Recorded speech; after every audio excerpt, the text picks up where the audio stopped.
Du stehst neben mir, doch du wendest dich von mir ab. Blicke treffen sich, doch Worte werden nicht gesagt. Es ist noch nicht vorüber, so viele Worte nicht gesagt, so viel noch nicht besprochen, so viele Taten nicht getan. So viele Taten nicht getan. So viele Taten nicht getan.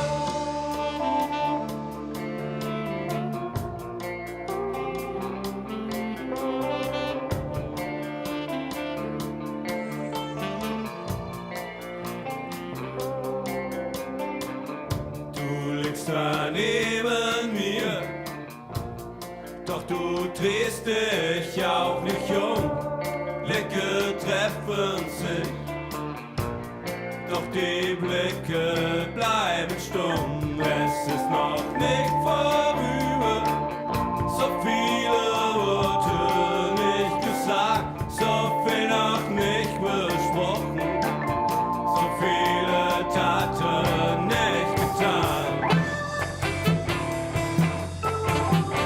So viele Taten nicht getan. So viele Taten nicht getan. So viele Taten nicht getan. So viele Taten nicht getan.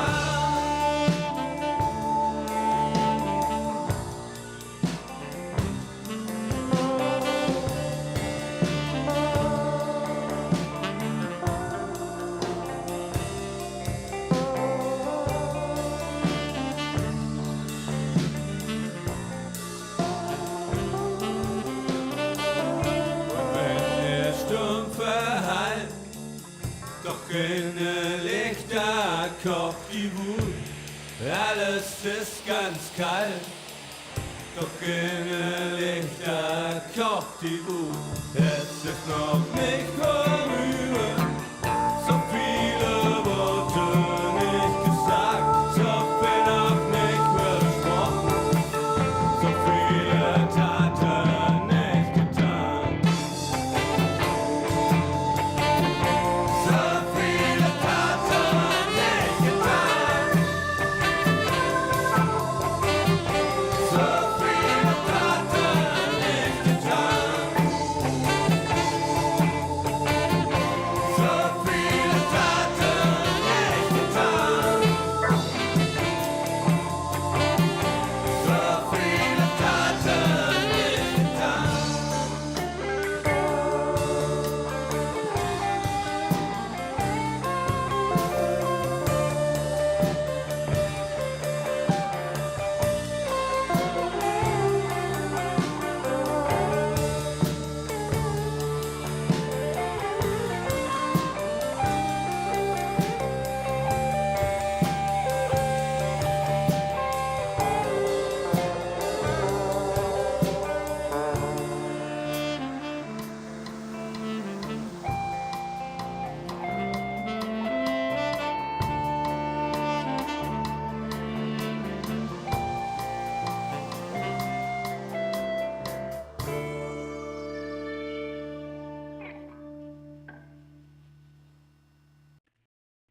Good morning, my dear friends. It's 6 a.m. in North Rhine-Westphalia.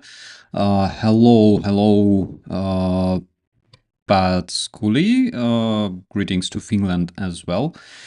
We have a lot of... Why don't you sleep in Finland, my friend? It's 7 a.m. Come on. My God, Sunday. As you probably understand, I'm completely asleep right now. I'm trying to solve this problem with coffee. It finished, unfortunately. Yeah, but today we will talk about the yesterday's situation. You saw a lot of controversial statements coming from Russia, Ukraine, United States. And by the way, I really hope that I'm not buffering. Please let me know if it's the case. I'll probably try to switch to a different internet. It feels like birthday, seriously. This software got updated, and now I don't have to use like several different applications to route my sound and everything else. Everything works now in the same application, which is so cool. It's like yesterday I was talking with Ellie about it. This is just great. Feels like New Year and Christmas combined. Makes my work much easier, much more efficient. Okay. Let's start with several updates. Okay, we have good audio and image. Irish Fox, thank you very much. No buffering, thanks. Great.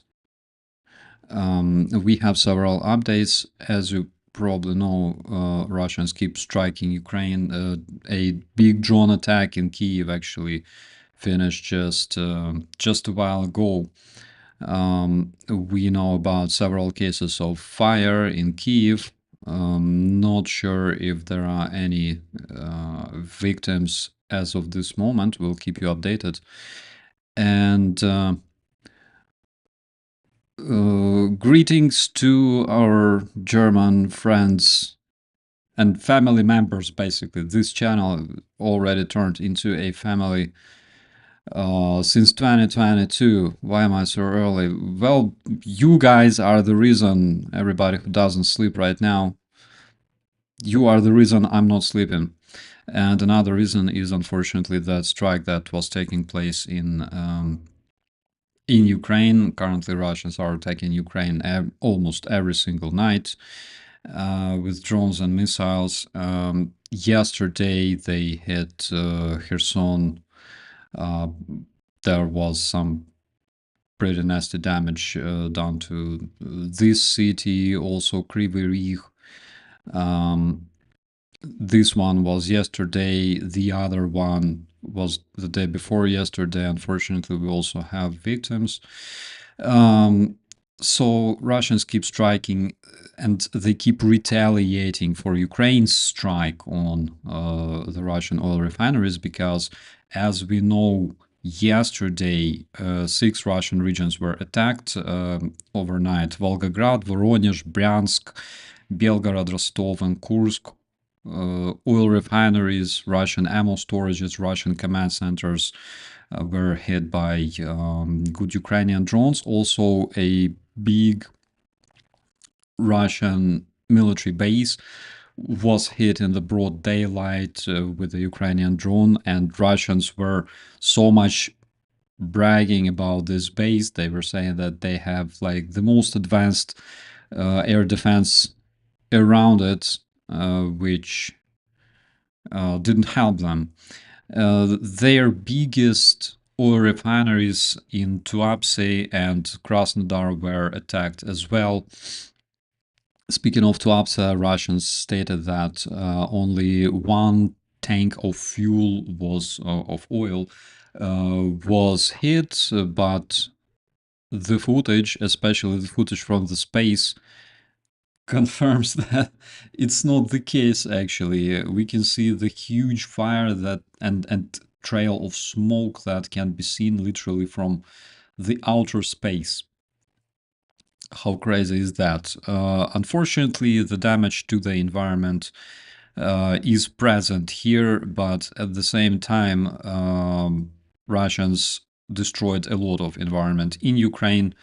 The Kakhovka dam that they demolished, attacks on the Chernobyl power plant, and things like that.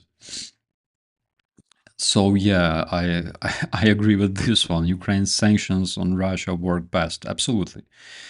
Sometimes we have to sanction the Russian invaders from their life.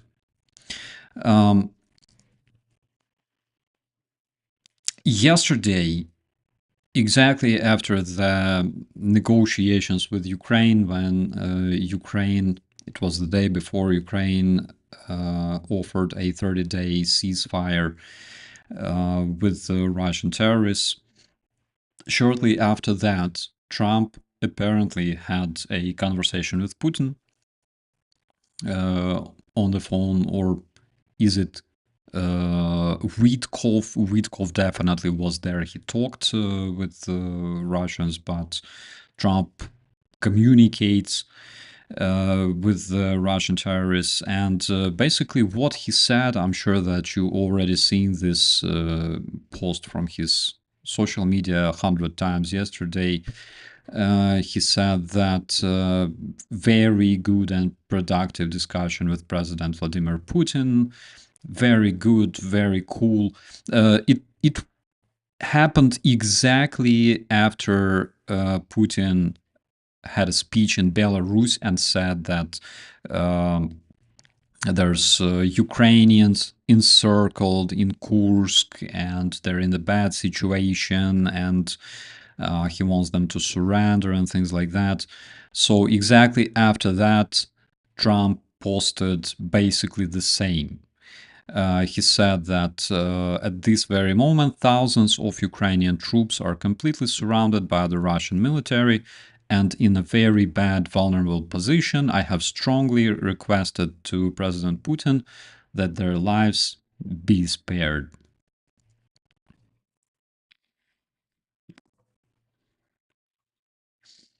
First of all, there are two reasons this publication was made. Reason number one is because a lot of media started declaring basically that Trump's attempts to negotiate peace failed. He did really, really hard. He worked really hard to make it possible to establish a ceasefire between Russia and Ukraine. Ukraine is ready, like, yeah, we want to have a ceasefire, we want to stop killing and yada yada. Russians are like, no, fuck you. So first reason was to show that they have a productive talk, they have a productive communication, very effective communication with the Russians. Everything will be fine, to like lies, lies, and more lies. And another reason why he posted this, thousands of Ukrainian troops are completely surrounded by the Russian military and in a very bad and vulnerable position. Putin lied about it during his press conference in Belarus. He lies all the time, basically. Let's check the map, okay? If you had a chance to look at the map, that doesn't look like a complete encirclement to me. Tell me if it looks like that to you, but to me, no. I see two footholds in Kurilovka. Between those two footholds, Russians managed to advance, and they did it in order to establish position to strike the logistical road that you can see. There's Laknya, Yunakivka, Nova Sich, that one. And they also tried to establish a foothold on the north around Novenki for the same reason, to strike the highway, the road, right? It's not like they are encircled. It's not like they have nowhere to go, nowhere to retreat. It's a bullshit. It's a complete nonsense. And also, not only Ukrainian general staff debunked this lie, not only President Zelensky yesterday debunked this lie, Russian bloggers, Russian so-called military bloggers themselves debunked it. For example, this one, Военный осведомитель, says, we don't want to push the events, but it would be close to genius currently to spare those thousands of encircled by Trump, which don't exist in the real life. That's what one of them says. And the other one says, yesterday it was very interesting to see the story about so-called encircled units of the Ukrainian armed forces, as big as, there are different versions, between 2,000 to 5,000 troops. I talked to different guys at the front. There are no encircled groups of the enemy, talking about us Ukrainians. They don't exist. Apparently, they talk about those soldiers who were either already captured by us or eliminated during the combat. Russians themselves disprove, Russians themselves debunk the rumors, debunk the Putin statements, and debunk Trump's statements about Ukrainian troops that were encircled in Kursk. Again, if you take a look at the map, there is no encirclement, nothing that even looks close to encirclement. There are two footholds, and Russians are currently advancing, trying to get closer to the logistical road to be able to establish the artillery control over them.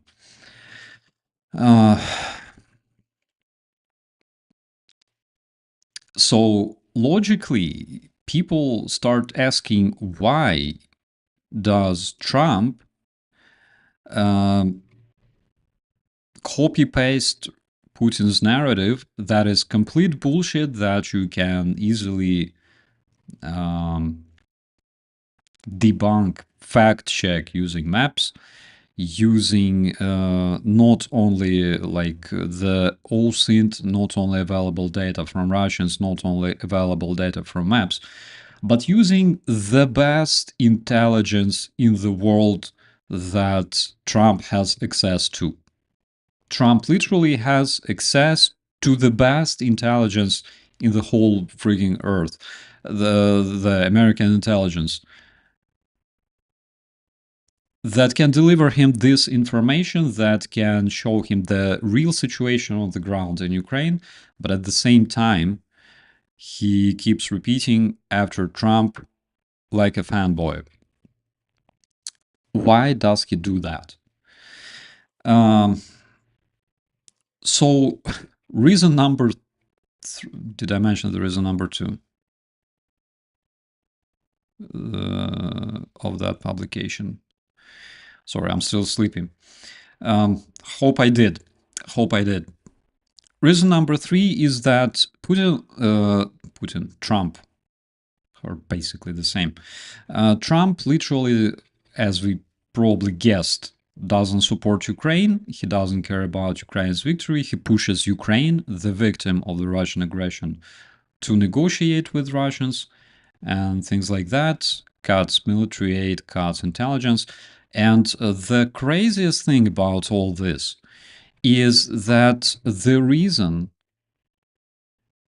those guys are allegedly surrounded, not in reality, but according to Trump, the reason they have to withdraw from Suja and lose their positions there in Kursk is literally because he cut the intelligence to Ukraine. And as soon as he did that, the Russians started advancing, which again is so suspicious because it's impossible to do that in real life. It doesn't happen like that because you have to accumulate troops, you have to accumulate vehicles, you have to supply your troops with fuel, food, weaponry, munition, and things like that. It takes time, and not just like several days, it takes weeks actually. such massive counteroffensives as those that we can see that are taking place in the Kursk Oblast, they require time for the preparation. And they don't just happen overnight, because 50,000 troops that were dragged from like Pokrovsk direction, that were stretched from Kupiansk direction, that were brought from Russia, the new recruited Russian invaders, as well as the remains of North Korean troops, they all, which is approximately 50,000 men, we know that there's more Russians, much more Russians than Ukrainians at this point. They all require time to get concentrated, to get prepared, to be delivered there. It's not hours, it's not even days, it's literally weeks or so. So apparently, I have such a conspiracy theory that apparently Russians knew that, because again, I don't really believe in the consequence. And after Trump started talking about great success in communication with President Putin, great success, very effective, very productive communication.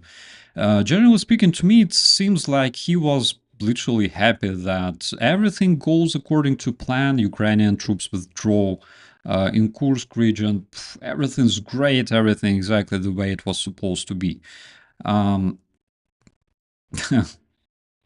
Did you see that interview where he was saying that when I said that I will finish the war in Ukraine in 24 hours, I was a bit sarcastic?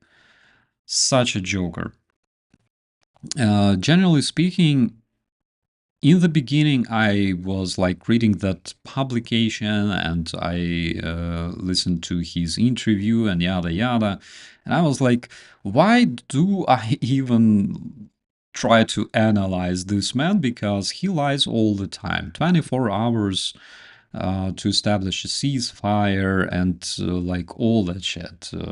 Haitians eating your pets. Ukrainians encircled and everything else. But now it generally makes sense to me. Like, it will make sense if you imagine Trump being completely supportive towards Putin, being completely like with him, in terms of Putin's actions, in terms of Putin's plans about Ukraine. Everything goes according to Putin's plan. Trump is, like, seems apparently very, very happy about that. So Putin talked yesterday, and he said that he demands Ukrainian surrender of Ukrainian troops, allegedly encircled in Kursk Oblast. And apparently, this is like one of his demands for a ceasefire. Generally speaking, we all saw that. I showed you that on the stream, that when Putin was talking about the ceasefire, he said, we agree, of course, we agree for a ceasefire, my dear friends, but there are 1,000 nuances, right? And this is like the way Russians always speak. They don't say like, no, fuck that, we don't agree. This is the way they always speak. They say, yeah, of course, we agree to the ceasefire, to stop the war that we started, without reaching our goals. We agree on that. Thank you so much. And they start issuing like counter offers, right? And there's 1 million of them, including those that cannot be fulfilled for the reason that it's physically impossible. It's physically impossible for Ukrainian troops surrounded in Kursk to give up because they're not surrounded in Kursk. That's the thing. At the same time, again, having the best intelligence in the world, Trump literally keeps repeating the Putin's narratives. So what does it indicate to me, my friends? To me personally, it indicates that apparently Ukraine will be pressured for concessions. It will be pressured by Trump administration to give up different positions in order to establish a ceasefire with Putin. That is something that I clearly see, and I clearly see that Trump administration doesn't consider the information coming from Ukrainian side whatsoever. They only listen to Putin. They only believe, or not even believe, but retransmit Putin's narratives that, again, are completely false. They're bullshit. And this is what they will keep doing. The other day, I reposted a video made by Kyiv Post about the Russian atrocities in Bucha and Irpin as a response to J.D. Vance's claim that all that was a propaganda. Remember, in the Oval Office, J.D. was saying to Zelensky that I haven't been to Ukraine. Fuck it, But I saw stories, right? I watched stories, and I see that you were taking people on the propaganda tours around Bucha and Irpin.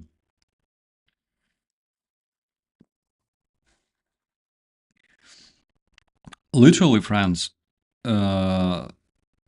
this shit triggered me because it triggered me in the beginning when when I saw that. Then I forgot that it triggered me.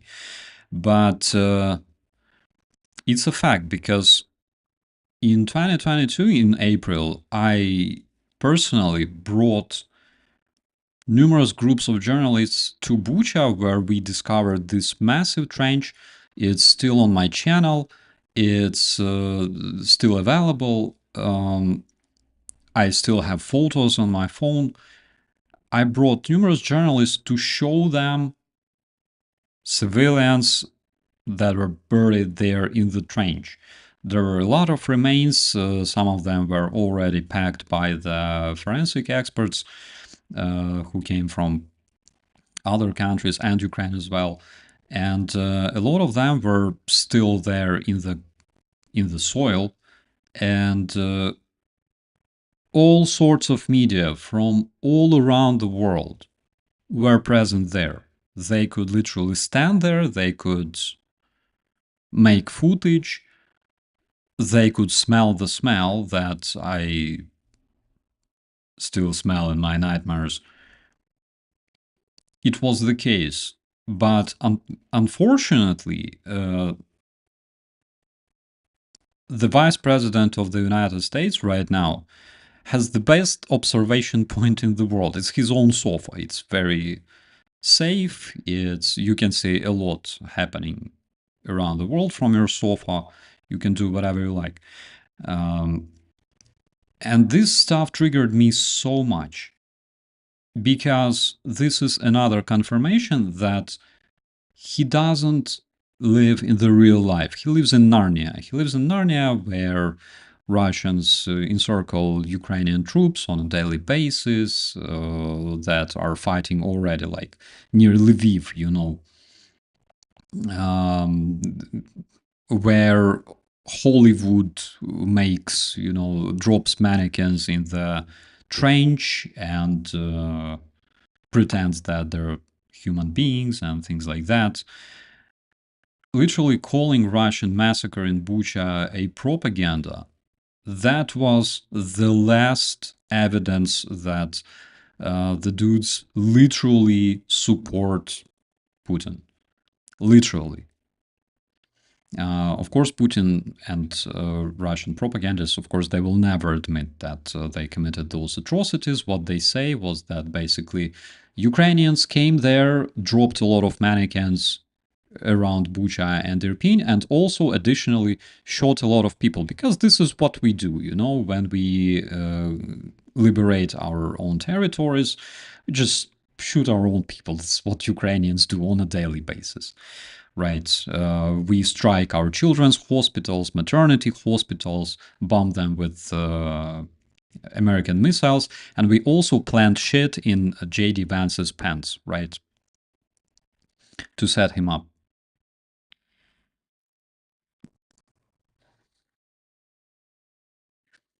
That was insane. But again, that is like the biggest confirmation that they literally support Putin.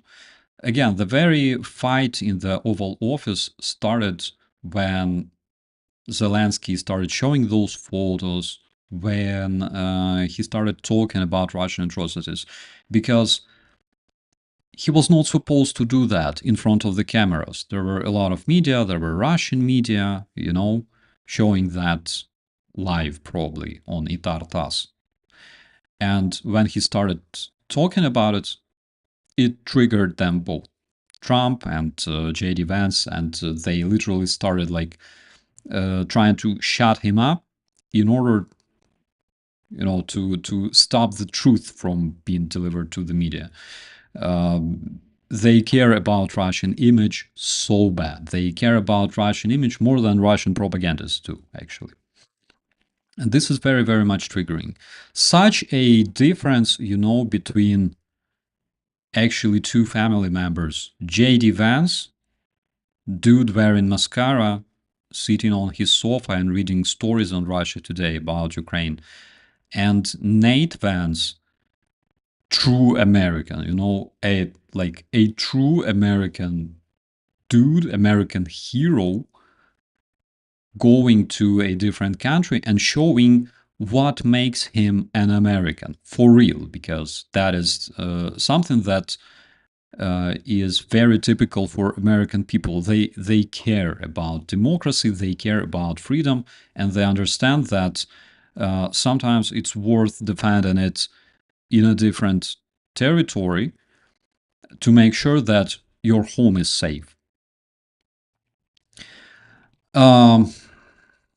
So what more can I say? What do I expect from Trump administration? Apparently, they will use the situation in Kursk to pressure Ukraine. They will be saying that, okay, you don't have cards anymore.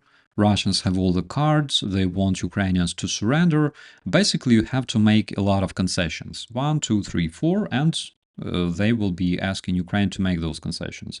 Tomorrow will be Monday. Tomorrow we will hear some updates from the Trump administration regarding Russians. I don't really see much pressure done against Russia. As usual, sanctions, I don't really believe in them. I believe it was on Kyiv Post, or was it on Kyiv Independent?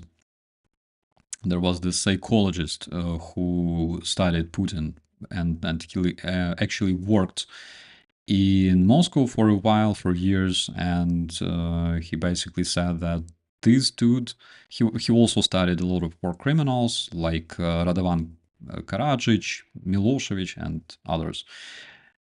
He said that literally sanctions, they're not something that can stop Putin, that can make Putin sit down, behind the table and negotiate. It's not something that will work, my friends.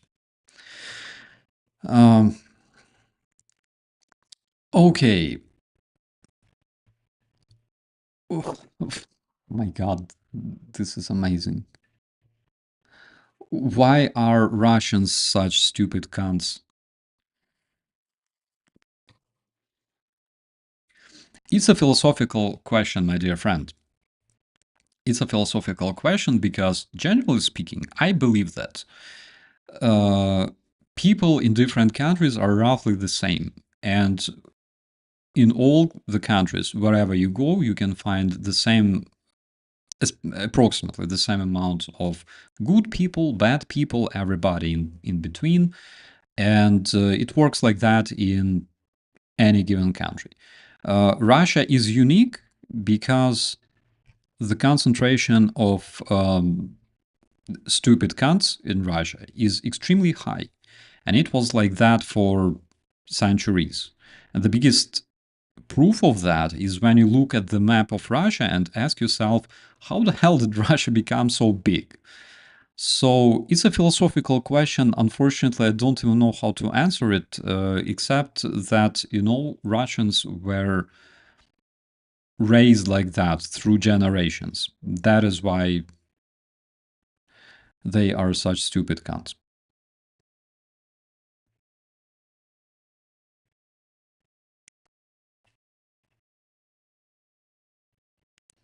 And by the way, I wanted to make several shout outs. First shout out, which is very important, goes to oh my god, where was it?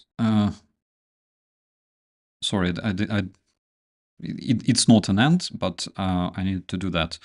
Holy Battalion of the 69th Sniffing Brigade. Check them out. Ali, if you have link, please drop it in the chat. Greg Terry,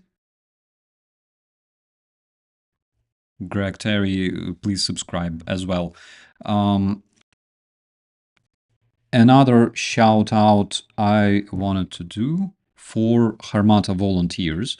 HARMATA Volunteers is a foundation helping my brigade, 4th Operative Brigade of the National Guard of Ukraine, the glorious HOSTOMEL Brigade. Also, please check them out. The link is in the description. Several more updates. Jan Petrovsky, a Russian neo-Nazi that was arrested in Finland, will spend life in jail. So if you follow this one, this dude is a war criminal. He was arrested in Finland, and he's also a member of the so-called Rusich neo-Nazi Russian brigade that are basically open neo-Nazi. Milchakov multiple times admitted that he was a Nazi, and Milchakov, again, if you didn't follow it, he was a Russian dog hunter. So basically, he became famous in Russia for killing stray dogs, and he posed with pictures with like Nazi flags, with the dogs, decapitating puppies and things like that, which made him extremely famous in Russia. And after that, he went to Donbas as soon as the Russian hybrid war started. And since that time, he's fighting there, committing atrocities, shooting Ukrainian prisoners on camera, and things like that.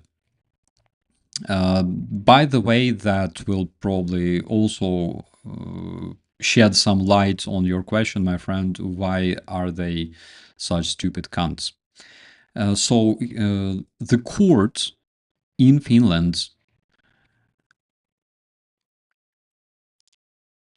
I'm losing words because English is not my native language, but according to the court, he will spend life in prison now, which is good. Also, Chancellor Merz is preparing to supply Ukraine with Taurus missiles. I think probably already this week we will hear some more details on that. Taurus cruise missiles, something extremely important for Ukrainian military to be able to strike Russian important targets at a long range. By the way, there are rumors that actually the Tuapse fuel storage, this one, that actually it was hit by Ukrainian Neptune missiles, the modified ones. So there are several evidence showing that this refinery, it was hit actually not by drones, but it was hit using Ukrainian produced Neptune missiles, the same missiles that sank the Russian warship Moskva. And we modified them, so now they're able to strike also ground-based targets and things like that. So maybe it was like a testing of those missiles. I don't know. Testing went well, if it's true. What else? Taurus missiles, cruise missiles launched from the aircrafts. And we were asking about them for a long time. Unfortunately, Herr Scholz didn't agree. But with the growing tensions with Russia, with the growing threat from Russia, with the new strategy that is being implemented in Europe to withstand the upcoming Russian invasion, hopefully we will see those missiles handed to Ukraine in the very, very observable future. Right. The submarine Moskva, yes, it performed a negative surfacing and turned into a Russian submarine. Russians have a lot of submarines now. They're growing their fleet.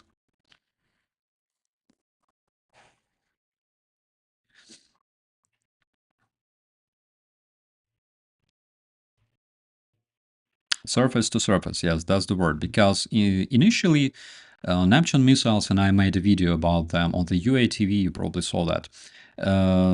Initially, they were made based on old Soviet missile, but the design bureau Luch transformed them and basically improved them very, very much, increasing their range, increasing their capabilities. And they were extremely precise. And nowadays, we even modified them even further. So they're larger, they can strike surface targets. And I'm looking forward to hearing more details on this particular strike on the Tuapse and Tuapse refinery, because I think that was the case, actually. Starlink may turn out to be compromised, absolutely. And remember how hard Musk was declaring that he's not gonna shut down the Starlink for Ukrainians. You know, I'm not really optimistic here. I believe that since he talks about it, apparently he will. We'll see.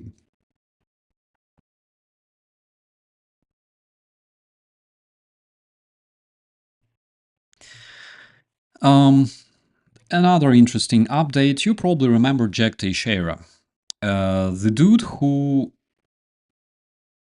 was revealing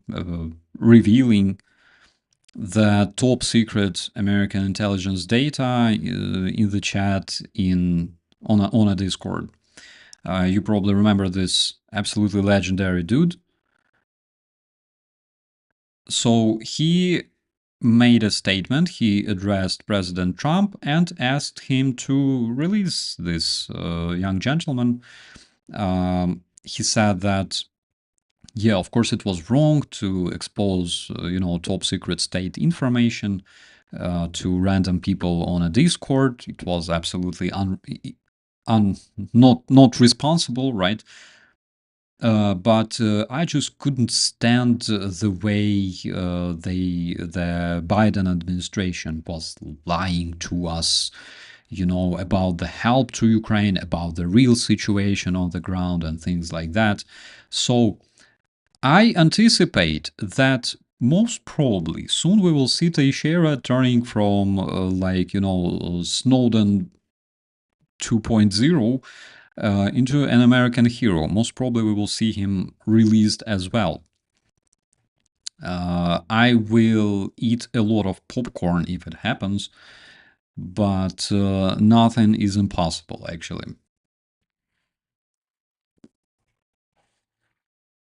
I'm in the car. My husband can hear the live, and I can see the chat. Thank you so much. Best greetings to your husband, and I'm really happy. Actually, I wanted to make a stream yesterday from my car because yesterday I had a tiny trip to Aachen. Snowden hero. Snowden is a Russian hero, actually. But Teixeira has a one-time opportunity, once in a lifetime opportunity to become one, actually. Yeah, so yesterday I wanted to make a stream from my car because we had a small trip to Aachen, and let me tell you about this actually, because Aachen is a really, really cool place. This one, the flag that you see on the hot house on the city hall, that is actually it's not a Ukrainian flag. There were two flags. One kinda reminded the flag of Iran, and another one kinda reminded the flag of Ukraine. But actually, they were not the flags of Iran and Ukraine. They were flags of North Rhine-Westphalia, and that one I don't even know. I think apparently it's like the colors of Aachen. Please correct me if I'm wrong. But the town itself is extremely cool. Reminds me of Lviv big time. And since I think we can slowly move to discussing the food, slowly, I can show you some more. So this is Aachen. That is the Aachen Cathedral.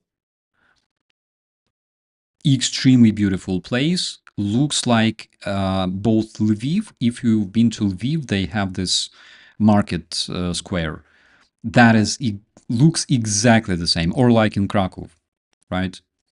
Looks exactly the same. And also kind of reminds me of some kind of computer game like Skyrim, probably, or something like that. Or, I don't know, like Assassin's Creed, maybe. So another discovery was this forum where you can see Stand with Ukraine, the blue and yellow heart. And generally speaking, friends, support for Ukraine in Germany is enormous. I've seen a lot of those uh, in different cities, in different regions, everywhere. Support for Ukraine is absolutely enormous and powerful there. And also, if you take a look left from the heart, you can see Woman, Life, Freedom, and that is written in Persian. That is both support for Ukrainians and Persians fighting against the satanic regime of Khamenei. How cool is that? And the architecture itself is, again, it's absolutely amazing. I'm surprised to see that so many things, and especially old architecture in Germany, luckily survived the war. Some of them were rebuilt, of course, but generally speaking, they survived the war so well. So you can go there and admire it. Yeah, that's the word. Yeah. But because we are slowly moving to discussing food, my friends, I gotta share something else with you because we were like roaming the place, right? And then all of a sudden, I noticed an Asian store. And generally speaking, in my area, we also have an Asian store, but it's like 15-minute drive, and I was always too lazy to go there. So we went to the Asian store, and I decided to buy components to make sushi, because I didn't cook sushi since 2020 probably, or 2021. I think 2020 was the last time when I cooked sushi, because around that time I got COVID and my sense of smell got distorted. So I think around that time. So I bought fish and avocado. This is where the torture starts. I'm really, really sorry, my dear friends, but this is me, you know. So I bought fish, I bought avocado, and I cooked sushi.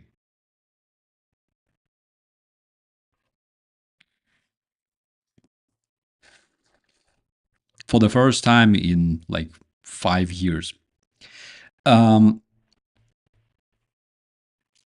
I cooked a lot of them.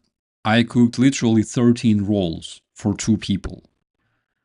And this is the result. This is in the restaurant that would cost you maybe like, there's 13 rolls. In the restaurant that would cost you between 50 and 80 euro or something like that, because that's a lot. But to me, the fish itself generally costs something like around 10,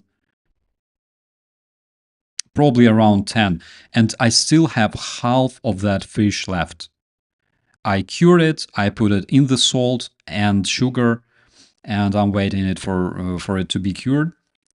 So I still have half of fish left. How much money you can literally save if you cook sushi yourself? That is insane. So, long story short, we barely ate maybe like 2/3 of that, and we left the remains, the leftovers. This morning we woke up early, like 5 a.m., and tried to finish it. But the problem is I'm still feeling full from yesterday. So these 3 days we will be eating sushi. Spicy rolls are my go-to. Spicy, I tried them. But my strategy is I generally, like, I can make nigiri, I can make the inside out rolls, you know. But my strategy is generally make a fuckload of rolls, like maki rolls. One time I had like 8 friends visit in my place, and it was like before the full-scale invasion, before even the Russian invasion itself. So 8 friends were visiting my place in Kiev, and I was cooking for like 2 hours straight. But I made several kilograms of rolls, and we were watching movies, and it was just so cool. So that's extremely cool. Have you ever had tiger meat? No. I don't eat kittens. Tigers are kittens. I don't consume them. No unagi. Unfortunately, it was really, really hard to find unagi in Lidl. No, not Lidl. Aldi.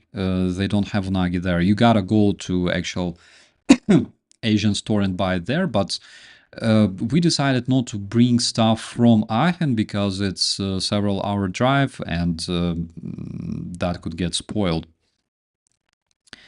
But we have our good friend In Time channel. Guys, please subscribe to this one as well.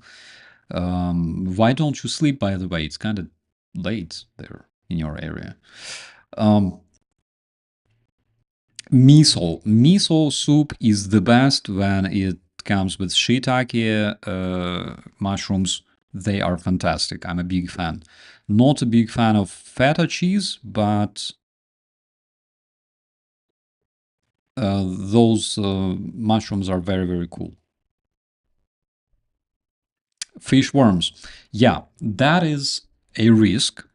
So one thing you should do when you have fresh meat of a salmon, you gotta wash it, because generally those worms don't, from what I know, they don't drill into the meat. They only exist like outside it. Okay, so you gotta wash it very, very well. And another thing, I prefer like cured meat. So you take salt, you take 10 parts of salt and 1 part of sugar, you drop the salmon in it, you wrap it in the tin foil and leave it overnight in the fridge, and the next day everything will be fine. There are several layers of protection to Japanese sushi. First of all, you consume sushi with soy sauce, which already acts as, filter against different passengers that can be found on the meat. Then you have wasabi again. Then you have ginger, which also decreases the risk. But generally speaking, if you cure the meat, you can be absolutely safe and sure that nothing happens. I saw a crazy picture of a dude who literally went and took an X-ray, and his whole body was full of all kinds of insects from eating sushi. But that's when you eat sushi in sketchy places, and when you don't care about the quality of meat much. If it's cured, it's safe, and also you can preserve it for a longer time in the fridge. Smoked salmon is fantastic. The problem is I don't really like the smell of it, and especially after COVID, it smells deadly to me. Before COVID, I like the smell of smoked salmon. After COVID, I cannot stand it. Also, if you cure the meat the way I described, um, it keeps smelling like fresh salmon, but at the same time it tastes fantastic. And because it's salty, there's nothing living in this fish. You can be sure.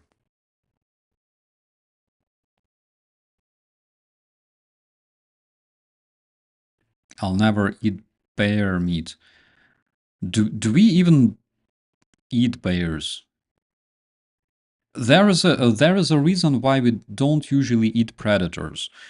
Like generally, we can only consume cattle, herbivores, but not predators like wolves or bears. One time I ate a hedgehog, like back in the days. It was nasty. We thought that we were gonna die from diarrhea for 3 days straight. Hedgehogs are very dirty animals in terms of parasites and everything else. I think that is the same situation with creatures like predators, like wolves and foxes. That's why we don't eat them. It was a crazy story. We were on a survival tour in Carpathian mountains, and we only had some, like, just a bit of water and a pack of matches. That's all. So we had to survive, and generally that hedgehog was the only creature we could catch. Uh, the story finished when we were like teenagers. Yeah. So the story ended when we, um, how to call it, incurred a local village. There was a bar, and people were sitting there and drinking stuff, and we went there and asked for some food, and they gave us some water, some sandwiches, and then we had a brawl, a fight in the bar for some reason. I don't remember why, but it was kind of funny. I remember we were walking through those mountains, and there's like a lot of those small villages in the mountains of Carpathians, and it was a different trip already. And we were so thirsty and hungry, and we went to a house. We knocked on the door. The woman opened the door, and we're like, "Can we buy some milk or stuff from you?"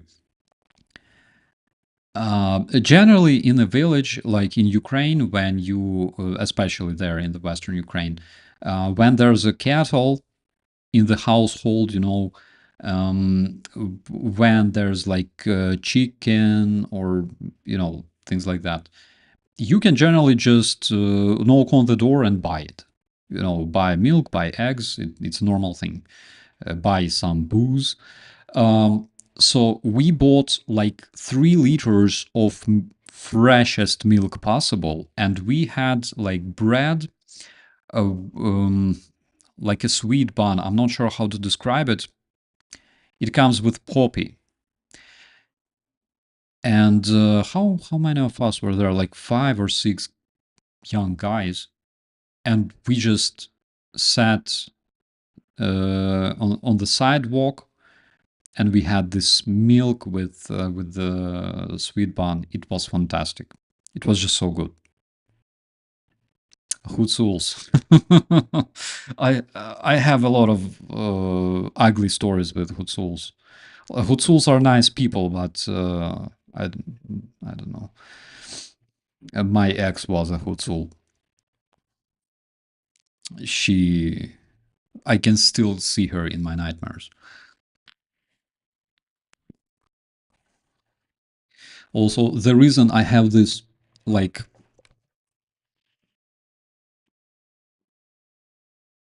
you see, like the scar, like the tiny scar, like here on my eyebrow, that is from Hutsuls. Yeah, they're good people, but they're nasty sometimes.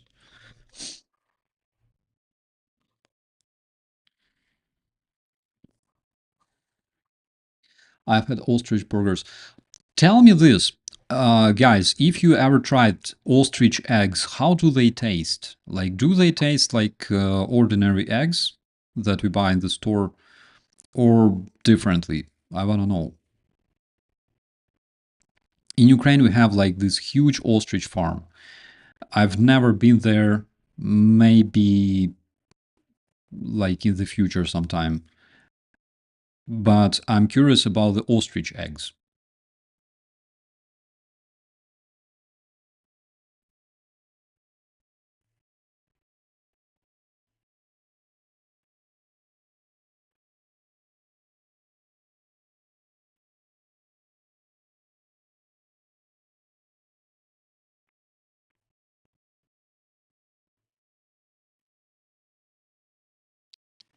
Big, they taste. I know that they're big. I noticed. I just want to know if they're like good.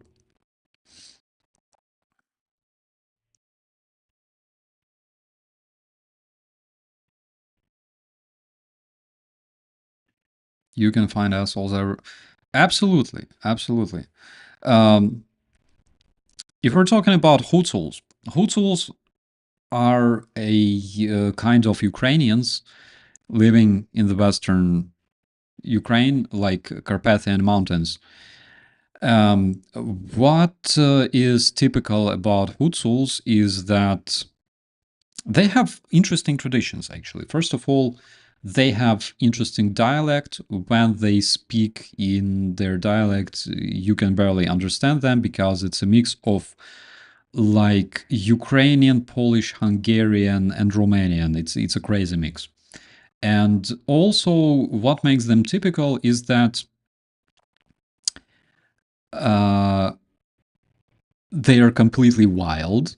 And by calling them wild, I mean that girls girls are completely wild. They don't have much how to say it. They don't have much control. from their parents, because generally they prefer like when boy is born in the family.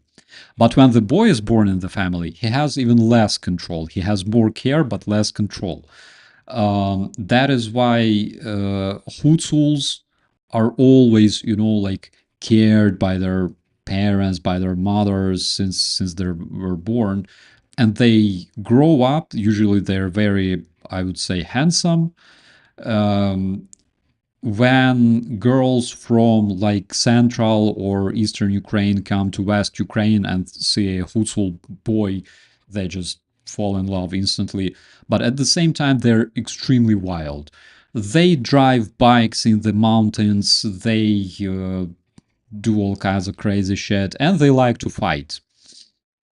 And the last reason is the reason, why um, I have a lot of ugly stories with Hutsuls that finished ugly both for me and for them, usually. So, yeah, I like them, but I'm not a big fan. Not I would not call them barbarians, but generally, yeah. As a Ukrainian, I can call them this way.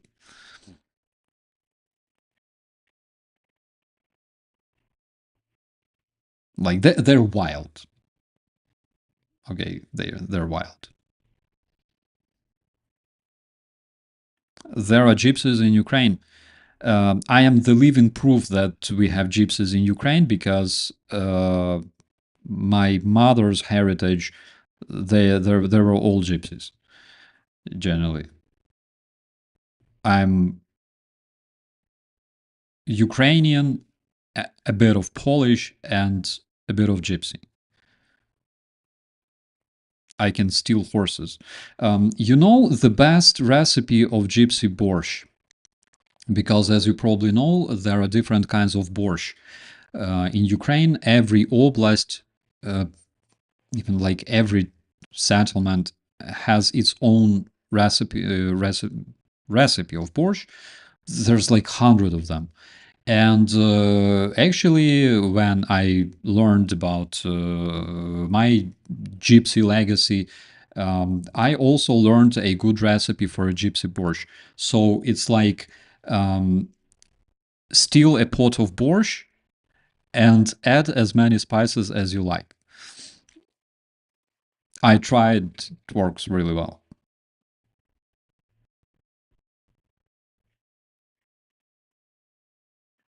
Are these Carpathians? Yeah. So in Carpathian Mountains, there's a lot of different, how to call them? Not like tribes. Like they're not tribes, of course. They're like modern people. Um, and they're not national minority because they're Ukrainians, but cultures, I would say. So there are several cultures. There's Lemki, there's Boyki, there's Hutsuls.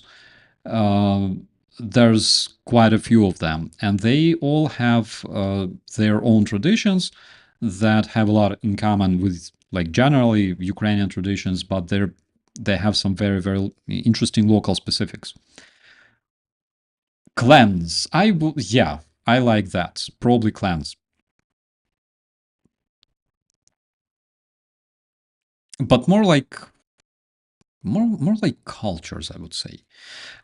They have specific traditional outfits, specific even like traditional weapons, because Hutsuls and Boykis, they were known for carrying like small axes, like tiny axe, like this big. The blade is like this big. Uh, but they're extremely efficient because they don't weigh nothing, and when you hit something with that axe, that's lethal. So they were good, and a lot of uprisings against different invaders of the old times, like Russian invaders, uh, Polish. Tatars, like Mongols, like everyone who tried to invade those people in Carpathians, um, they were extremely fightful. They would fight very much. There was Alexa Dovbush, one of the local heroes, um, and probably like one of the most famous ones. So, what food for Sunday dinner? I think, my friend, this will be the food for the Sunday dinner. Because we have to. I still have half of the fish, and I will probably cook more sushi today because we have to finish that. Oh yeah. So I will tame my hunger for sushi. Heißhunger.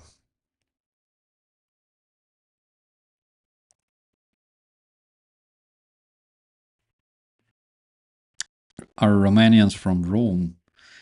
I don't know. What I know about the the gypsies, right? The Romale, is that I think they come from like around India, from that territory, like India, Iran, from there. Um, and by the way, we have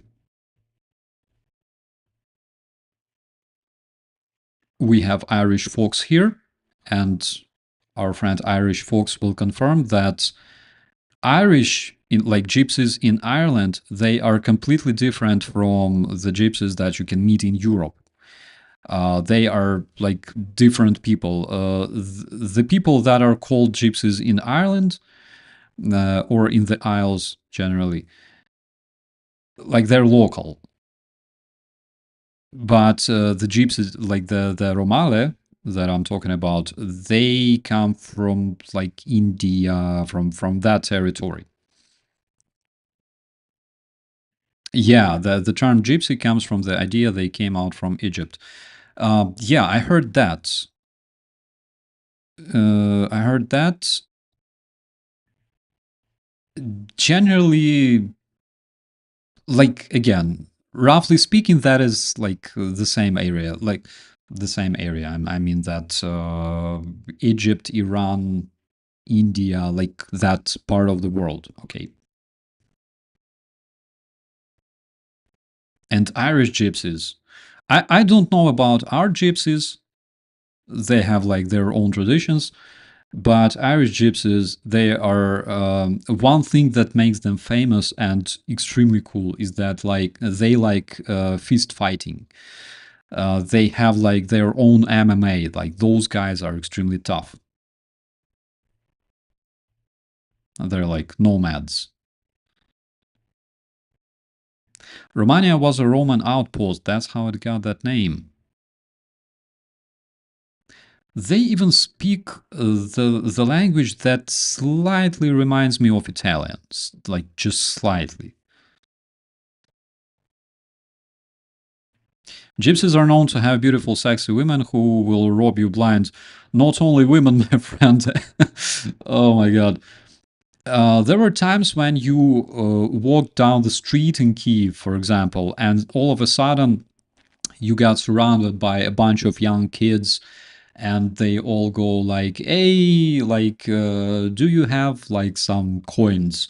And you start like giving them coins, your shoes, your hat, like everything. Um, they're good. They're good. Uh,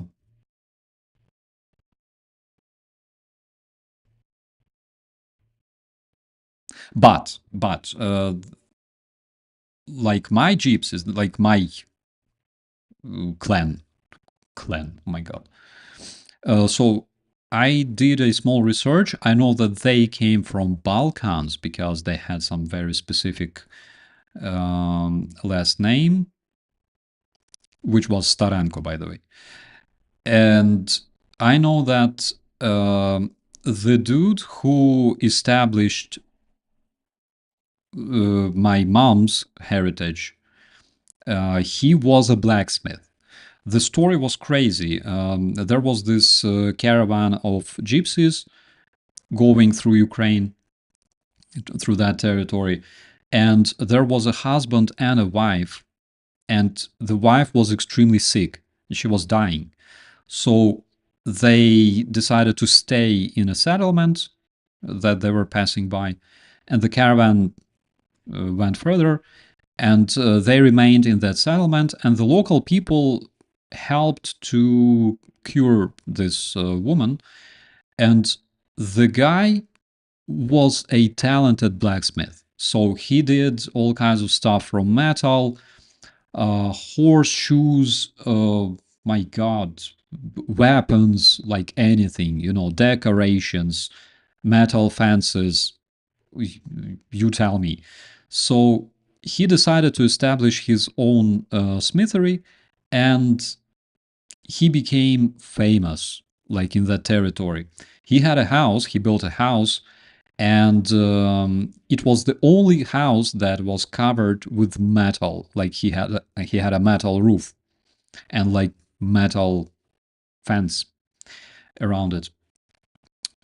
He established a manufacture, right? An enterprise. That's the word.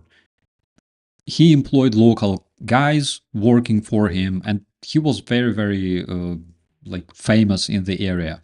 So later, this part of the family met a different part of the like different people. The dude was inventor, and he had a river mill, right? And those two families united and gave birth to like my great grandpa and everybody else. Later, the communists came to Ukraine and snatched the smithery and snatched the river mill. They said, "You are bourgeois. You don't deserve. You are rich people. You don't deserve to have that. Fuck you." But because those enterprises basically require people to work and require people who know how they work, they employed my great grandpa's back. How crazy is that? But of course, the windmill and smithery didn't belong to them anymore. So the Russian communists literally came and took them from them. Are you related to? No, no. We're not related with Sternenko 100%. But those guys, like the gypsies from the Balkans, they had a last name Starenko. That is what I know. Just similar last names. No wonder communist parties are banned, and I completely support this idea to ban them around the world. Because why? Because if you face terrorists, you have to ban terrorists. You have to fight them.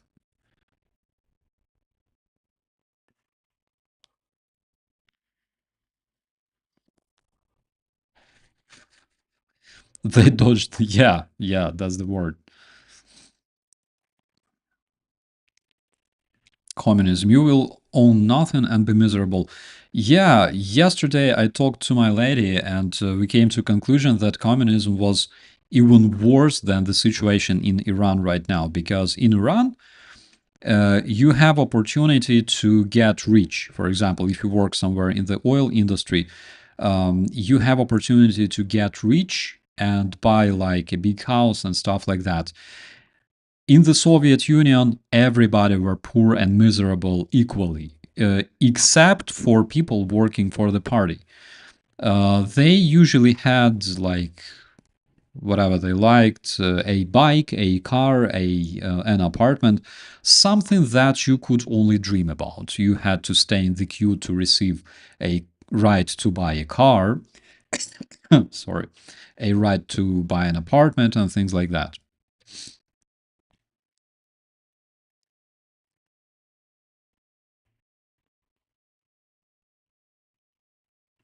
Yeah, imagine how the government going after rich people for having too much with little force in USA or even Canada.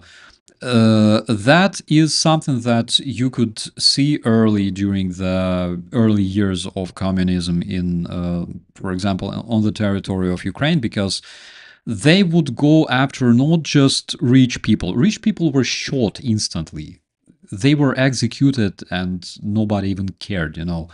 But they were going after villagers who had, for example, cows and could feed themselves, because during the Holodomor, when Russians were taking Ukrainian bread, Ukrainian grain, it was a very violent time, and they killed a lot of villagers. Villagers in Ukraine, they were never, you could not call them rich. Even like he has several cows or like chicken or ducks and goats, you know, you could not call them rich.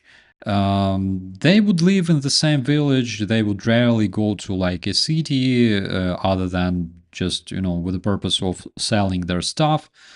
But it wasn't a rich life. And communists were literally repressing them in enormous numbers in Ukraine.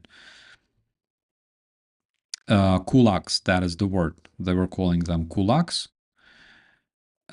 which was a derogative word for Ukrainian villagers, for like rich Ukrainian villagers.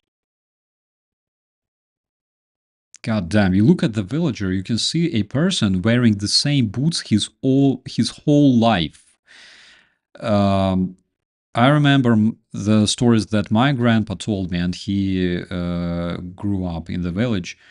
Um, they would share boots, like there was a family of like 13 kids. They would share boots between the kids. So if it's a winter outside and, for example, they want to go out and get some water from the well, um, only one person could go out because they had no boots. They only had like one pair.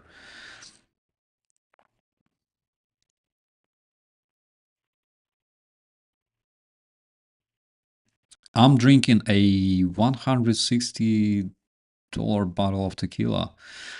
That is so cool. I miss tequila so much. Is it gold or blanco? Many years ago, a friend of mine from Canada sent me a bottle of tequila. Uh, I think I was like 20 or something. He sent me a bottle of tequila with like a worm floating inside, and it was just so cool. I had a birthday, and I treated all of my friends with tequila. It was just so amazing.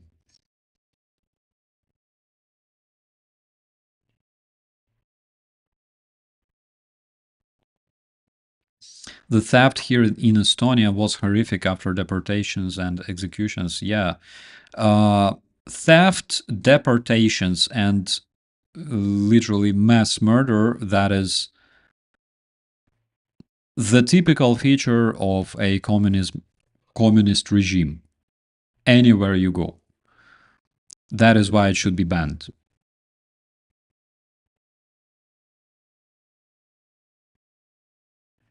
Blanco is the best.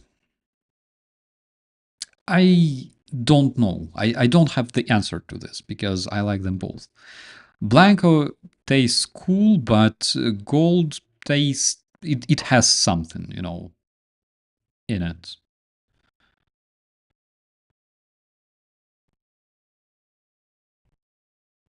There's a country song called Tequila Makes Her Clothes Fall Off. I heard another song, Drunk Uncle Pete. Check it out on a YouTube somewhere. It's really nice.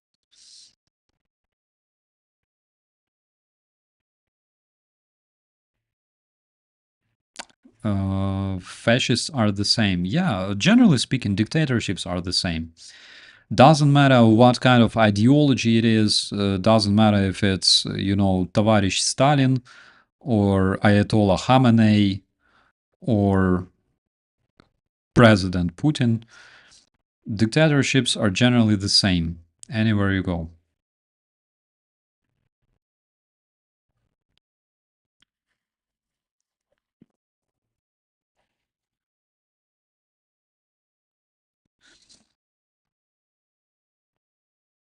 I've grown to like tequila. I hated it when I was younger.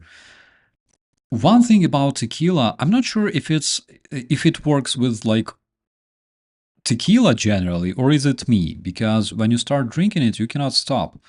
That's the problem. This must be the late night. Thank you so much for watching it, my friend. It's actually like 7 a.m. Because I'm getting older and I wake up like in the middle of the night. I decided that it's a good opportunity to talk to my family from around the world. Stupid chatbot tried to change Applebaum to application. That would have looked weird. Yeah, they do it all the time.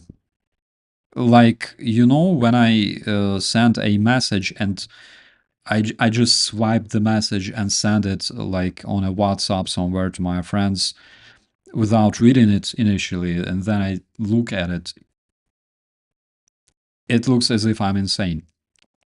One thing I also wanted to share with you, my friends, on a UATV, I made an interview with my friend, Aussie Viking, and all the Aussies watching us right now.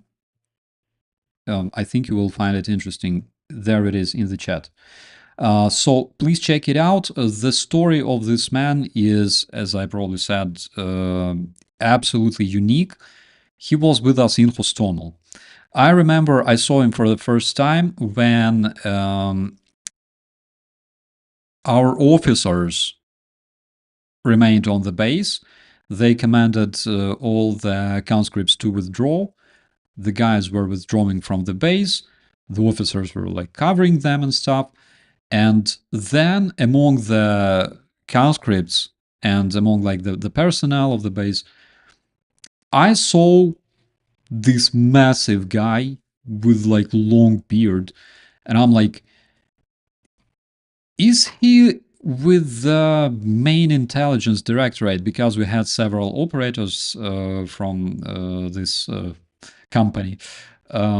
They were actually really good. They were driving a truck, a pickup truck with a heavy machine gun installed on it, and they were shooting the Russian helicopters. So I look at him and I'm like, is he with those guys? And he's like passing by, and I'm like, oh.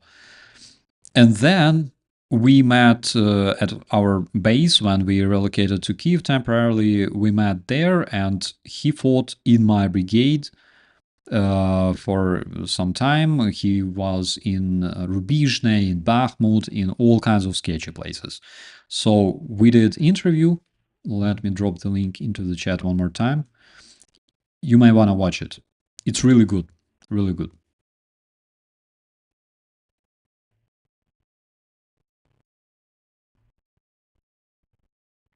It's getting pretty late in America. Thank you so much, Michael. Thank you very much for staying with us. Have a good night and eat something yummy.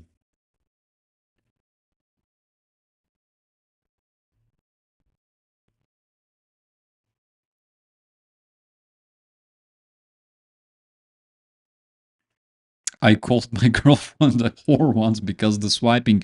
Yeah, the autocorrection. I'm not sure. Earlier, you would swipe perfectly, everything worked well. Now, it's either like my iPhone starts lagging or something, but the text is absolutely nothing like I want it to be. So sometimes when you reply to somebody and you say, for example, like dear John, this shit corrects dear to dad. And I had several embarrassing cases when I would send such message, and then I'm like, holy fuck, what did I just do? So you gotta always check your text. It can put you in some embarrassing situation.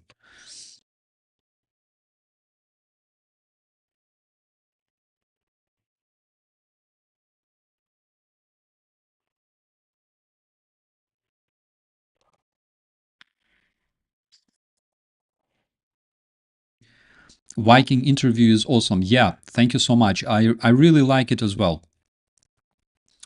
8:30 fresh Sunday morning in Tallinn. It's 7:30 here. Um, I have no idea why people from Europe don't sleep, but it's good actually. I don't mind.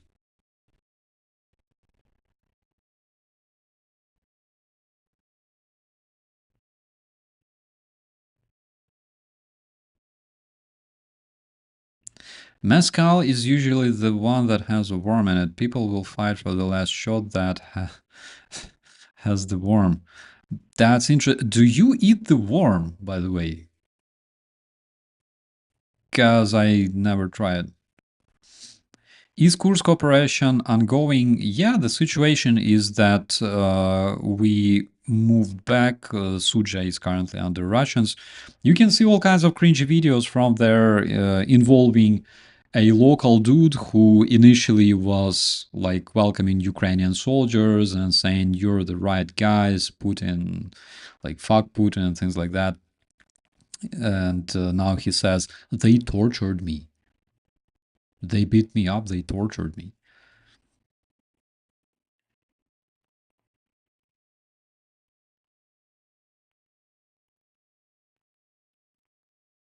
The worm makes hallucinations. It depends. If it's like a living worm in person's head, like with RFK, for example, or Trump, then yeah, then it makes people hallucinate, see something that doesn't exist, like Ukrainian troops completely surrounded in Kursk and things like that.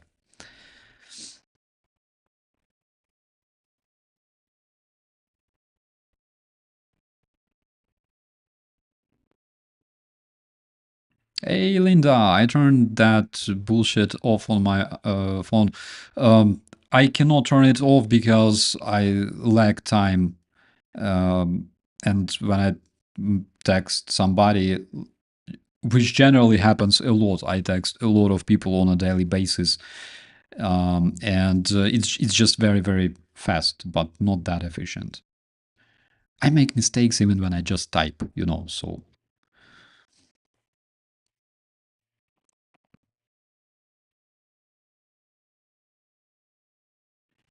The other day, I heard someone say something about Putin, Xi, and Trump creating a new Yalta conference. Hello to North Coast, California. It's not that late there, I assume. Um, I see that happening, my friend, actually. I do see that happening. We know that Trump admires Putin. Xi, well, again, to Trump, Xi is his adversary openly, but at the same time, he has a great respect to Xi Jinping, more respect to Putin, of course, but I don't really see Trump attacking Xi much, as much as he attacks Ukraine.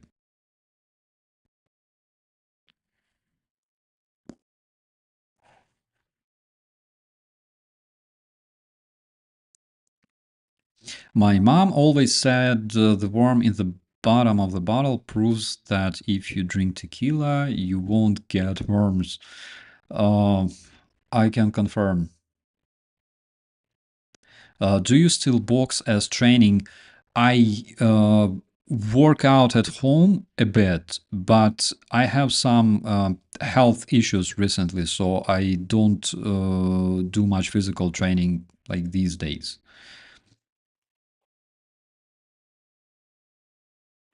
But I would really like to find some kind of boxing club in the area. I know that they have several.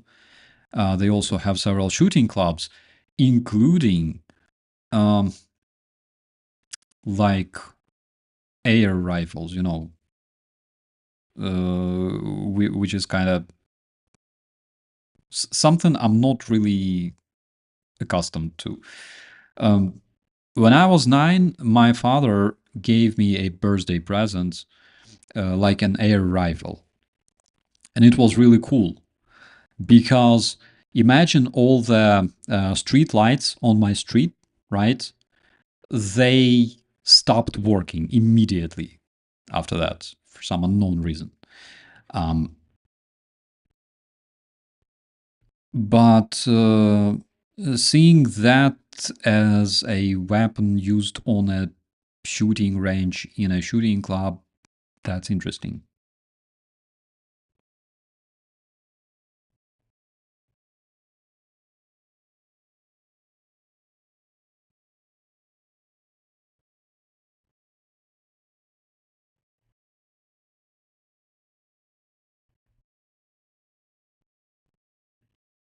They all three giving each other. Um, the reason why I hate professional politicians is because that's the case. I've seen personally so many cases, for example, in Ukraine, when two opponents from like fighting political parties fighting each other, they would say all kinds of crazy shit, for example, on a talk show about each other, and then they would go to a restaurant and have a drink together. I've seen that so many times. That is why professional politicians, I despise. I honestly and sincerely despise them.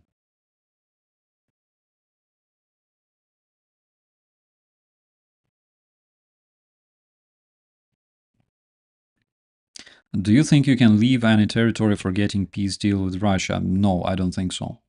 And President Zelensky also stated numerous times that no, Ukraine is not going to give up territory or recognize any territory as part of Russia, because generally speaking, it's Russians have to return our territory and just get the fuck away, return their home, return to their home, and leave us alone.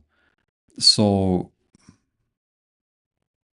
Ukraine is not gonna give up territories or recognize them as Russian territories. But this is the case with Trump, who only recognizes force. It's like, well, but they took the land from you. You could not defeat yourself. Deal with it, Just deal with it. You are being robbed on a street and you call police and they arrive and they go, well, this dude is like 200 pounds. He's bigger than you. Deal with it. You don't have cards.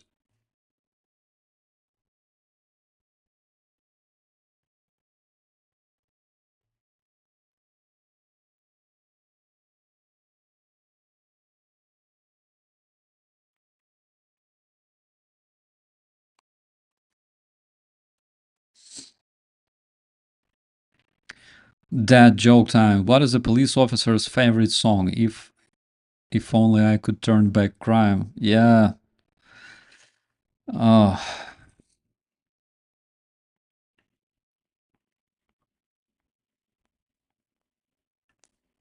Oh, you're still here? Yes, we're still here. We're already here. It's 7:40 a.m.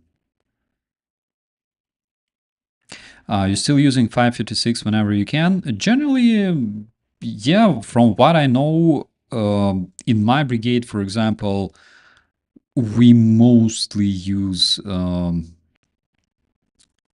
if we're talking about like reconnaissance companies, we mostly use 556.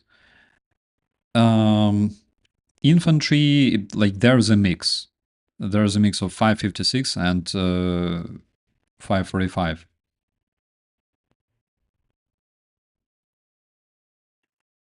But generally speaking, the amount of smaller arms coming from the Western countries, yeah, it's impressive.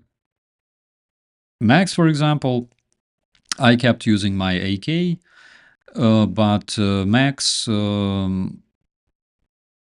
received the AR-15, and he was with the AR-15 all the time.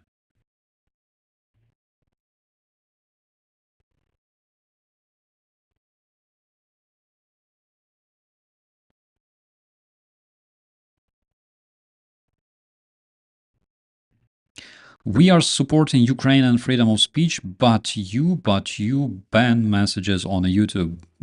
Dear friend, you can speak on a YouTube. This is the evidence that we're not banning your messages here.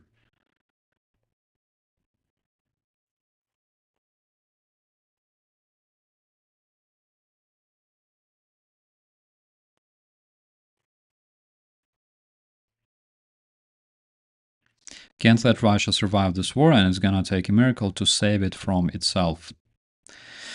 I agree. My grandfather fought as a Finn both wars, he said, till he died. Work is not done. Yeah. That is something that the leaders, the allies, I think, had to deal with back in the World War II, after the World War II.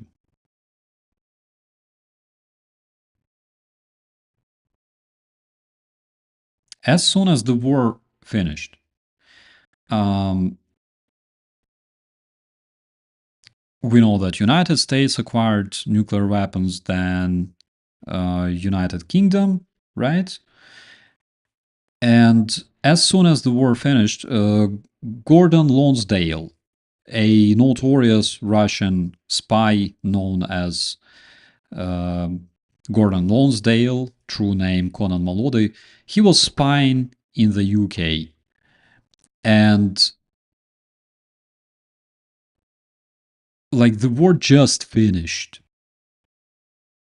Like United States, United Kingdom, France, Soviet bloody empire, France, right? France, we gotta improve our relations and yada yada.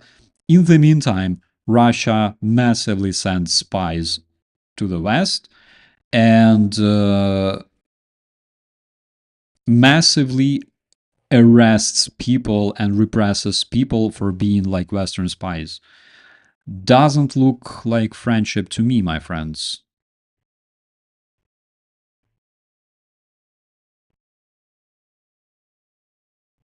Morning! Miroslav Bortovy is in the chat. Morning, my friend. I'm streaming since 6 a.m. actually. How's things there, by the way? We were talking about Hutsuls. We were discussing Hutsuls in the chat.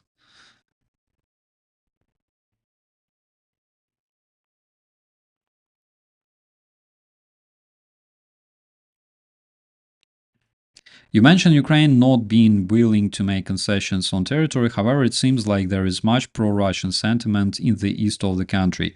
The people who had this sentiment, generally speaking, they either joined the Russian hybrid army in Donbas in 2014, 2015, and died by today, or they got mobilized by Russians in the army and died.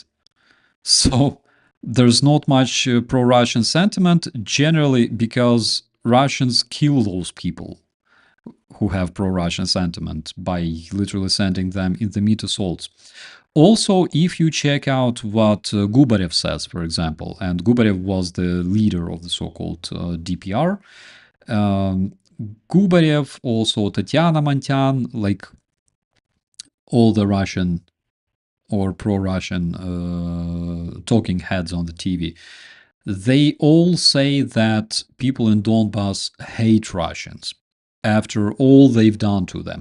If you take a look at how Donetsk city lives nowadays, which lived perfectly fine even before the Russian terrorists invaded Ukraine, like with the full-scale invasion. Between 2014 and 2022, Donetsk was the most intact city you could find in Donbas. And people lived fine. They had water, they had electricity provided by Ukraine, they had all kinds of welfare, right? Nowadays, they literally don't have water, they have to survive. And generally, there's a lot of women, a lot of older population, a lot of children still remaining. Complete lack of things like water supplies for the population, sewage doesn't work, things like medicine or law enforcement, we're not even talking about it. And the male population is mostly dead. So there's not much pro-Russian sentiment right now happening there. Trust me.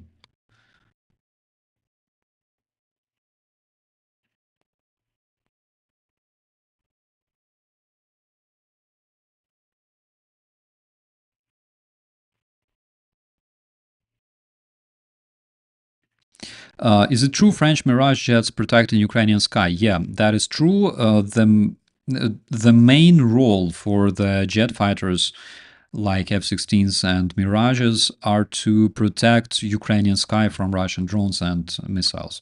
And they're really good at it. Especially against slow flying targets like drones, which you can literally intercept using your automatic cannon. Yeah. I posted the other day, I posted the picture in the community posts that Ukrainian pilot of French Mirage actually made from his cockpit, capturing his own missile, intercepting a Russian missile. And it looked so gorgeous.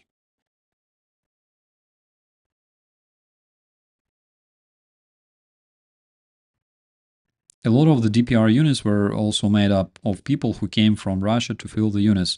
That's the thing. So there were first and second so-called armed corps in the Donbas, and they were literally commanded by Russian people and consisted of all kinds of Buryats, Yakuts, ethnic Russians,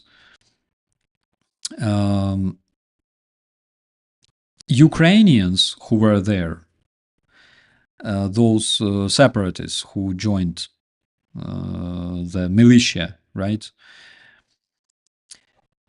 They were not even really motivated. They only went there because of money, generally speaking. They were not even motivated. I know a lot of them, they, for example, they lived on the occupied territory, then they would travel to like Ukrainian territory because they had a job on Ukrainian territory. They didn't even really want to fight. There were some, individuals who would not imagine them having a proper job. That's why, yeah, of course, they would go and join first or second so-called armed corps, those terrorist organizations. And then you are free to do whatever you like. You can take somebody, bring him to a basement and request a ransom for this person, which is something they did all the time. I talked about it. Remember, the Russian propagandists like to talk about Poroshenko, who said, the Ukrainian president Poroshenko, who said that children of Donbas will stay in the basements. Basement, podval, that is a jargon, that is a slang that was born specifically in Donbas, and it means to bring somebody, throw him or her in the basement and request a ransom. This is what they did all the time with people who had money to pay, or like rich families and stuff. They would literally kidnap somebody, bring this person and throw this person into a basement, na podval, right? And then they would call the relatives and say, well, we have your dude here. He was arrested drunk on the street. So we will release him for like 50,000 hryvnias, or like rubles. That is something they did all the time. And when President Poroshenko was talking about it in his speech, he mentioned this. Unfortunately, not a lot of people know about this jargon, this slang used by Russians there.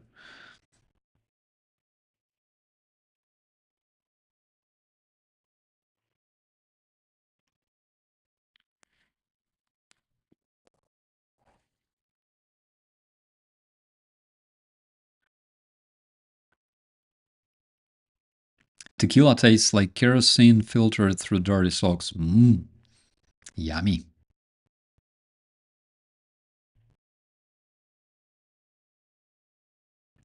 Sometimes I think the Russians know Putin is lying and it's deliberate because it's just their nature to lie. It's obvious they're jealous of our free world and madly love and favor Ukraine. I agree on that, my friend. Russians know that Putin lies. All Russians knew that there were Russian troops in Crimea in 2014. All Russians knew that it was a war for territory. It was a Russian hybrid invasion with the goal of taking Ukrainian territory. All Russians knew about that. I have no doubt. Because Russia is an empire, and the only way they can exist is through capturing territory. My God, Abkhazia, Chechnya, Georgia, again, South Ossetia, um, and Abkhazia is part of Georgia, right? So South Ossetia, my God, Ukraine, Afghanistan, right?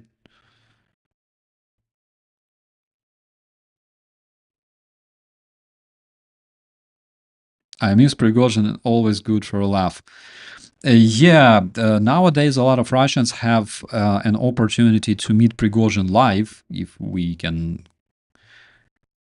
call him live, right? And laugh together.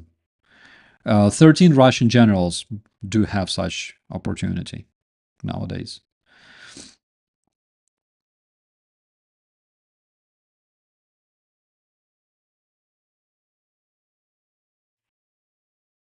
Moldova, right, I forgot to mention Moldova. 1992, as far as I remember, or 1991. The war in the Pridnestrovia, Transnistria.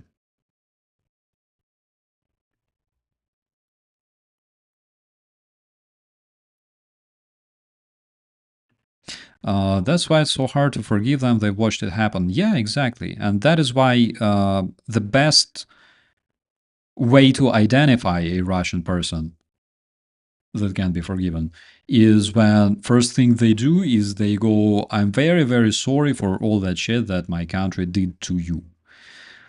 That is when you understand that you can have a conversation. But it doesn't happen often.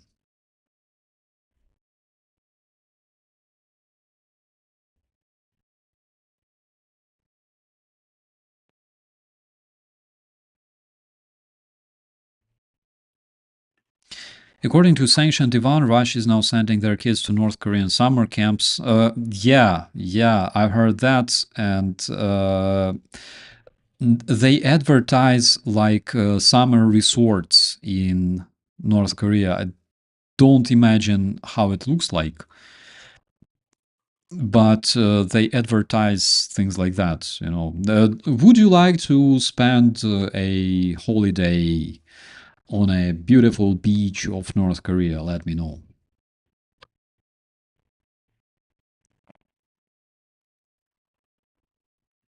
My daughter had a roommate who was Russian, and she came out and called my girl swine, pig, hothead because my dad is Yuki, and they don't really need a reason generally to curse other people, because I have a lot of stories to share, and those stories involve like Russian roommates or dorm mates who behave like pigs, and like, have you ever seen Russian tourists? Well, that's like their culture, generally speaking. Sanctioned Ivan is a brilliant exception of, I don't know. I think like the reason Sanctioned Ivan is not like the rest of the Russians is because he grew up in Ireland and he has immunity against Russian disinformation. That is the only reason, maybe. I don't know. But if you live outside or spend your some period of time living outside of Russia or Soviet Union, you are a different person, right? You have a big chance to withstand the Russian propaganda and grow up as somebody, right? Oh, hello, bro. Hello. I saw you playing when I woke up. I saw you playing, didn't want to interrupt. How are you? And how's Kingdom Come? Is it worth buying? I tried to play the first part, and the combat system was so difficult. It's easier to master BTR3, literally, than this game. I don't know. I was killed so many times, so I just gave up.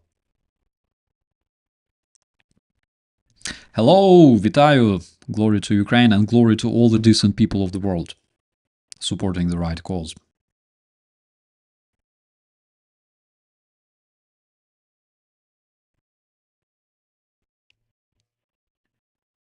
That's my high-speed firewire live now, Starsky.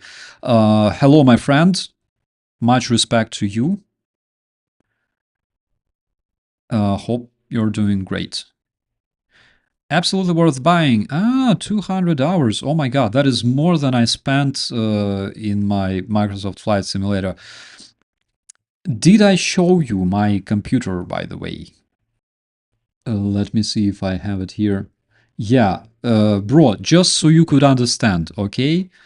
This is when you don't even open your computer for months. This is what happens. And it's not dandruff. Yeah. 200 hours. That's an achievement. Glory to all our Ukrainian brothers and sisters from Edinburgh, Scotland. Hey, thank you so much. Okay, my friends, I think we can call it a day, right? All our American and Canadian friends, have a good night. I think it's really, really late over there. And speaking of gaming, everyone should support Stalker 2. Absolutely great game made by Ukrainian studio. If I'm lucky, they will give me a green light for visiting their studio in Prague, and I will make some video with them. That would be fantastic. I'm still waiting. So this game is really cool if you're playing. And also, if you like things like exploring other places and areas, Microsoft Flight Simulator 2024, they're also really cool. They also support Ukraine. And by the way, they have this big model of Mria, this big add-on that you can find, Mria airplane. I will be running away later, alligator. You too. Thank you so much for staying with me this morning. It was cool as always. I like streaming in the morning for some reason. I have no idea why. And what social media are you on besides YouTube? I'm on Blue Sky and I'm on Instagram. I don't post much on the Instagram. I just scroll and put likes. But I am on the Blue Sky as well. But mostly here, mostly on YouTube and YouTube community posts. So I will be running away, my dear friends. Won't be keeping you here any longer. Thank you so much for watching. Thank you for supporting Ukraine. Thanks to all the members of this channel. Thanks to everybody who supports my channel, by the way. Thank you big time. It's a big, big help. So we'll see you later, and I will keep you updated as always. Be safe.